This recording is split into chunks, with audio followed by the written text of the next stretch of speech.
Hello, ServeWellers. On the heels of last week's TED Talk on procrastination, I thought I'd give you a heads up on why it's so important to keep your brain engaged this summer.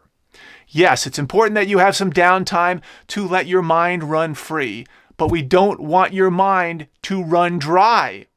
Because most school systems give students close to 3 months off during the summer. And while that's a great time to do some fun things that you normally wouldn't have time for, it will also slow down your learning momentum if you're not careful.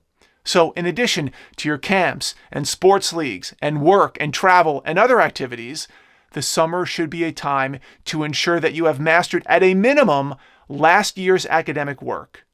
Even if you had good grades, there could be pieces of the curriculum that you didn't quite have a chance to master. If that's the case and you don't address these gaps now, they will progressively get worse over time.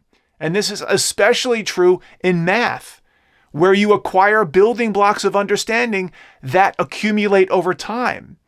Even with a 90% average, which is considered an A as a grade, you still theoretically fail to master 10% of the material. This must be addressed, especially if you didn't have a particularly good math teacher. If this describes you, my strong recommendation is that you dive into Khan Academy and work through the math modules. Go at your own pace. Just make sure you achieve mastery at least up to your current grade level. You don't have to go ahead. Over the summer, you should have plenty of time to review concepts that you already know or dig into concepts that you may have missed along the way. As you should know by now, math makes up 50% of your SAT and ACT score. And to ensure that you do well on that part of the test, you must be up to speed in math.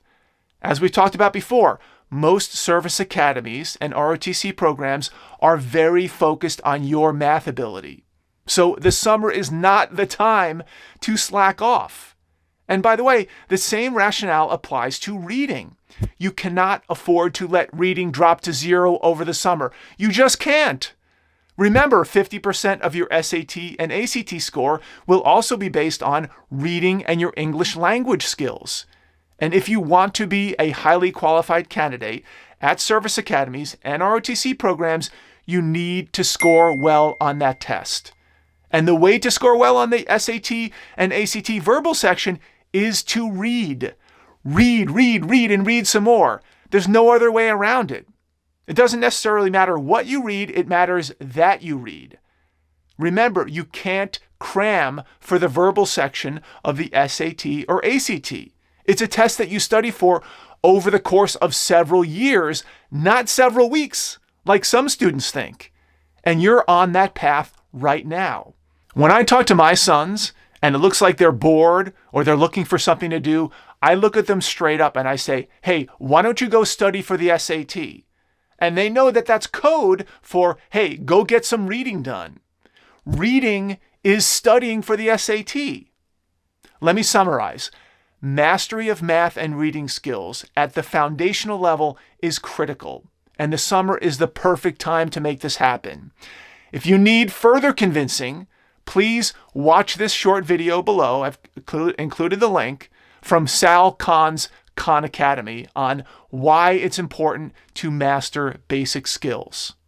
Until next week, continue to study hard, play hard, and don't forget to serve others.